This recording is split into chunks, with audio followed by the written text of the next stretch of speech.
Саламатсыздарбы замандаштар, менин атым Аида. Белим ооруп атат, бул эмне менен байланыштуу деген суроолор болду.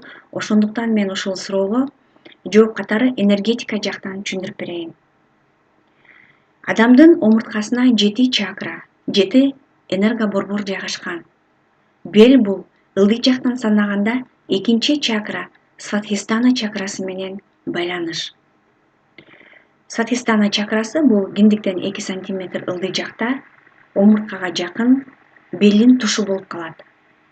Чыгыш медицинада айтылгандай, адамдын ден соолугу чың, күчтүү болгондугу бул бөйрөктүн жакшы иштеши менен байланыштуу деп айтылган. Демек бул бөйрөк чоң роль ойнойт. Эгерде бизде ден соолукта кандайдыр бир оору же болбосо проблема болсо, бөйрөгүңөрдү карагыла деп айтылган экен.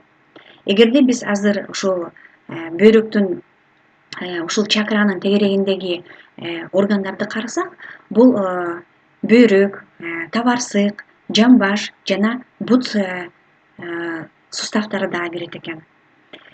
Сөөк менен бул түздөн түз байланышкан. Бөйрөктү карап көрөлү. Бөйрөк бул биринчиден кемирчек менен, сөөк менен жана сөөк системалары менен байланыш. Эгерде адамдын сөөгүндө кандайдыр бир дагы проблемалар болсо, демек бул кальцийдин дагы жетишсиздиги. Ушул энергиянын жетишсиздиги, ушул симптомдор бул бут менен тизенин алсыздыгына алып келет. Дагы бир айтып кетчү нерсе, эгерде кулак оорулары болсо, кулактын укпай калышы дагы, чачтын түшүшү, кургап, ичкерип, сынып калышы дагы бул бөйрөк менен түздөн түз байланышы бар. Андан тышкары, алакан ным боло берсе, же болбосо алаканыңарда кандайдыр бир бүдүр бир кум сыяктуу сезимдер болсо, демек бул ошо бөйрөктө майда кум бар деген нерсени да түшүнүш керек. Көп учурларда бул эркектердин простатит оорулары, суук тийгендик болуп эсептелет. Аялдардыкын карасак, бул цистит, миома жана суук тийгендин ар кандай түрлөрү. Гормондордун дагы бузулушу, бул ушул бардык оорулар ушул табарсык система, жамбаш системасына дагы кирет. Эгерде биз энергетика жактан карасак, бул оң жактагы бөйрөк ата бабалардан калган бардык потенциалдар, маалыматтар, ген сыяктуу болуп ушул бөйрөккө сакталып калат экен. Ал эми сол бөйрөктү карасак, бул биздин келечекке берилүүчү маалыматтар сакталып калат. Эгер биздин оң бөйрөк ооруса, демек ата баба жактан келген кандайдыр бир терс энергиялар менен байланыш. Ушул энергетиканын тамырын биз сөзсүз түрдө табуубуз зарыл. Сол жактагы бөйрөк ооруса, бул сиз өзүңүздүн аң сезимиңиз менен кабыл алган терс энергиялар жана ал энергияны сиз сөзсүз түрдө өзүңүздүн келечегиңизге дагы берип калышыңыз мүмкүн. Ошондуктан биз терс энергиядан дагы арылуу зарыл. Эгер адам дайыма онтой берсе, чечкиндүү боло албаса, өзүнүн проблемасын чече албаса, бул дагы бөйрөктөгү энергиянын төмөндүгүн түшүндүрөт. Бул дагы ушул бөйрөккө суунун жетишсиздиги дагы, дисбалансы дагы түшүндүрөт. Андан тышкары дагы бир карап кетчү нерсе, бул бөйрөк түздөн түз коркунуч эмоциялар менен байланыш. Бул жерде бардык коркунучтардын түрлөрү кирет. Фобиялар дагы, же болбосо кичинекей кезде бала коркуп, чочуп, жүрөгү түшүп калган болсо, бул дагы табарсыктын бош же болбосо бул зараны кармай албастык дагы айтылат. Ошондуктан биз бул сезимдерден сөзсүз түрдө эртерээк кутулушубуз керек.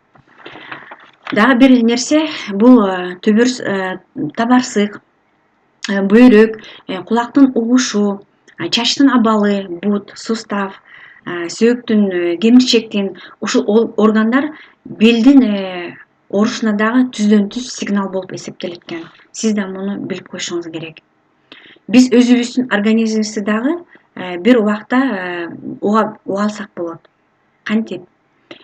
Эгерде сиз колуңузду, алаканыңызды жакын адамыңызга же болбосо бир адамга алаканыңызды ошол бөйрөк жагына жакындатсаңыз, эгерде ошол бөйрөктөн жылуу энергия чыгып атканын сезсеңиз, демек ошол адамдын бөйрөгү жакшы иштебей жаткандай. Эгерде сиз алаканыңыз менен муздак аба сыяктуу муздак энергияны сезсеңиз, демек бул бөйрөк жакшы иштеп жатат деген нерсени түшүнсө болот. Ар бир органдын өзүнүн иштөө, активдүү жана пассивдүү иштөө убактылары бар. Мисалга алып кетсек, табарсык бул 3-төн 5-ке чейин активдүү иштейт экен. Сиз ушул учурда өзүңүзгө анализ кылып көрсөңүз болот. Эгерде ушул убакта сизде бир кандайдыр кыжырыңыз келип, тынчсыздануу, чарчоо же болбосо маанайыңыз түшүп кетсе, демек бул табарсыкта кандайдыр бир проблема бар деп түшүнсө болот. Эмне кылышыңыз керек бул убакта?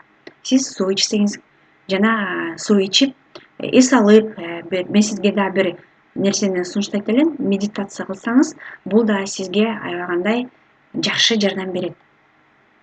Андан тышкары саат 5-тен 7-ге чейинки убакта өзүңүздү дагы карап көрүңүз.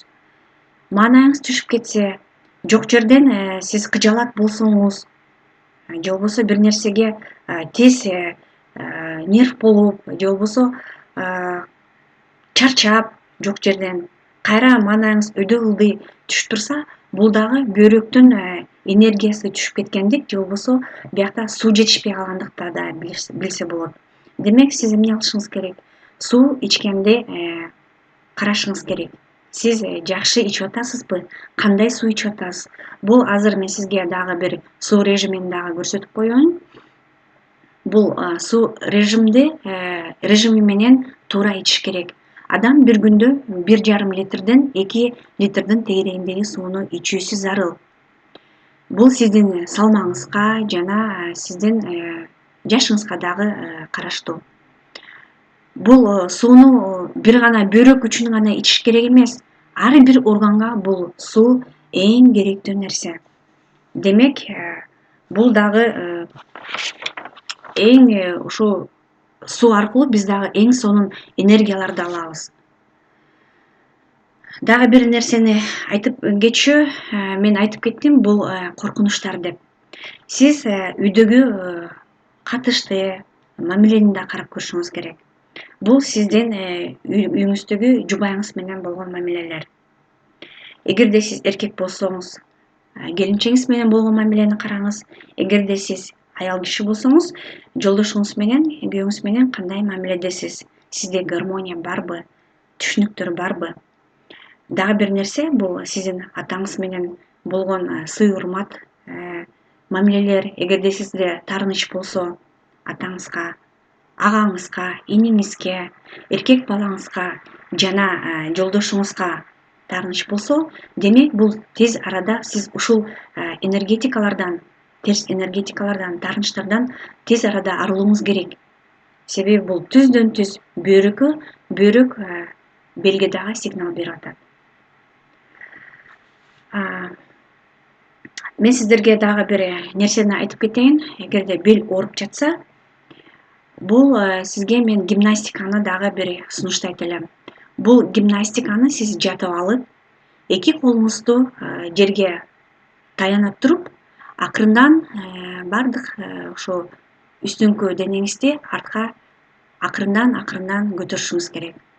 Бул практиканы бир күндө 1-2 жолу жасаңыз, 9-10 жолудан кайталуу зарыл. Ушул убакта сиз бир канча күндөн кийин сезип баштайсыз. Ушу белдеги оорулар акырындан жибип, жумшарып, сизге жеңилдиктерди көрсөтүп баштайт. Мен сиздерге айтып кеткендей, бул бел оорусу бир гана бел оорусу эмес, негизи эле организмдеги бардык органдар бул энергия менен болгон байланыштар. Эгерде сизде таарынычтар, капалыктар, стресс, депрессиялар жана ушул сыяктуу байкасаңыз, ушундай терс организмдеги кандайдыр бир симптомдорду, демек сиз ушул терс энергиялардан тезирээк арылышыңыз керек. Жөн жерден бул оорубайт бул органдар. Сөзсүз түрдө кандайдыр бир энергиянын дагы таасири тийген. Мен сиздерге азыр ошо белдин ооруган сигналдарын, симптомдорун жана кайсы органдар менен байланыштуу экенин айтып бердим. Мен сиздерге азыр бир аз ушул практика өткүм келип атат. Сиз азыр түз отуруңуз. Мен ошо медитация сабактарында практика техникаларды өткөндө көп адамдардан угам, бул өздөрүнүн ар кандай оорулардан, фобиялардан, жаман коркунучтан же болбосо мамилелерди дагы оңдогонун көп айтышты. Мен ушул адамдарга да ыраазымын. Сиз азыр түз отуруңуз. Түз отургандан кийин бул жерде омуртка түз болушу зарыл. Эми сиз элестетиңиз.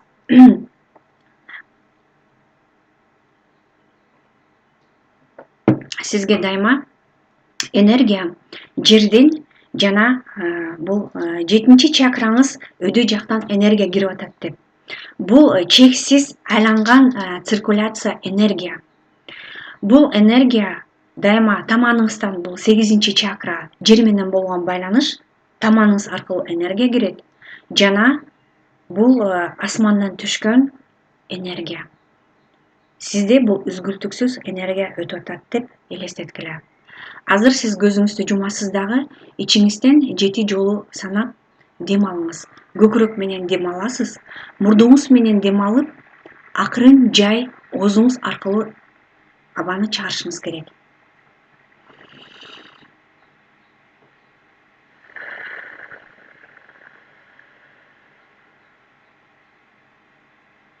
Дем алып баштаңыз. Дем алып баштаңыз. Мурдуңуз менен терең дем алып, оозуңуз менен жай чыгарыңыз. Ушул убакта мээ акырындан эс алып баштайт. Нерв система, клеткалар, нервдер акырындан жайланып эс алып баштайт. Эми сиз элестетиңиз, кашыңыз менен чекеңиздин ортосунда 3-чү көз же болбосо 6-чакра, 3 глаз деген интуиция бар.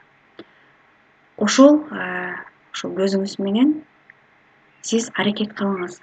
Бардык оюңузду ушул көзүңүз менен ооруп аткан белиңизге көңүлүңүздү буруп баштаңыз. Сиз ушул көзүңүз менен ушул белиңиздин ооруп атканын элестетишиңиз керек. Ал кантип ооруп атат? Пульсация болуп ооруп атабы? Атып ооруп атабы? Же болбосо талып ооруп атабы? Же отура албагандай бир кандайдыр бир дискомфорт болуп атабы? Сиз ошону сезиңиз. Эми сизде энергия бар. Сиз ошол энергияны ошол ооруп аткан органга, белиңизге азыркы учурда жиберип баштаңыз. Аң сезимиңиз менен элестетип, ошол ооруп аткан жерге ошол энергияны топтоп туруп жибериңиз. Ошол убакта сизде кандайдыр бир сайгылашуу же болбосо бир кандайдыр бир сөзсүз сезимдер болот. Демек, бул сиздин органыңыз сизге жооп берип атканы. Токтобой сиз азыр дем алганды да унутпаңыз. Ошол бел жака энергияны кетирип, ошол оору акырындан сизден чыгып атканын элестеткиле. Бул кара булут сыяктуу болуппу, түтүн сыяктуу болуп чыгып атабы, кандай түрдө чыгып атат, бул өзүңүздүн элестетүүңүз боюнча кетириңиз. Бул кызыл болуп турабы, кандайдыр бир оору болуп. Ошол оору кеткиче сиз ошону элестете бериңиз. Улам энергия жибериңиз. Ал улам сиздин ошол ооруп аткан жериңизди тазалап, улам кетирип, таза, күчтүү энергия кирип атканын элестетиңиз. Сиз бардык клетка, ар бир органыңыз менен ушул энергияны сезип туруп, ушунчалык удар менен, ушунчалык күч менен ушул ооруну сиз жок кылып кетирип аткандай элестеткиле. Сиздин ошол организмиңизден туура эмес энергетиканы, ооруну түртүп салыңыздар. Сиз муну кыла аласыз, себеби сизде укмуштуудай энергиянын күчү бар. Адам өзүнүн органын айыктыра алат, өзүнүн ички энергиясы менен сизге азыр укмуштуудай күчтөр да жардам берип атат. Бул жердин жана ааламдын энергиясы. Сиз туруп, басып, күлүп, иш кылып жүрөсүз да, бул да энергия менен жүрөсүз. ошол эле сыяктуу сиз ички энергияңызды да иштете аласыз. Улам ошол оору кеткиче сиз ошол эрекени алып аткандай элестеткиле. Дем алыңыз, терең дем алыңыз. Ооруп атат деген ойлор келсе, дагы эле ошол жака энергияны жиберип, улам тазалап аткандай, кетип аткандай, ушул сиздин белиңиз туп-тунук таза, бүйрөгүңүз дагы таза болгондой көз алдыңызга элестөө келиш керек. Ошол убакта сиз сезесиз жеңилдөөнү. Бул практиканы сиз 1-2-3 күн, бир жума чейин жасап көрүңүздөр. Сөзсүз түрдө сиз жакшы жыйынтыкка келесиз. Дем алыңыз дагы, акырындан көзүңүздү ачсаңыз болот. Бул практика сиз үйдөн жасай аласыз. Эгерде сизге ушул практика, медитация кызыктуу болсо, сиз ушул видеонун алды жагына комментарийге жазып коюңуздар. Мен сиздерге азыр ошол кыскача бел жөнүндө энергетикалык жактан түшүндүрүп бердим. Ушул видео жакса, ушул менин каналыма подписка кылып, жазылып, коңгуроону басып, лайкты басып койсоңуз, мен сизге ыраазы болом. Андан тышкары ошол жака мен өзүмдүн сайтымдын ссылкасында жазам. Сиз медитация боюнча, аура программа боюнча, бинауралдык программалар боюнча көп жакшы маалыматтарды да аласыздар. Мен сизге чын ден соолук, ийгилик, баардык жакшы нерселерди каалайм.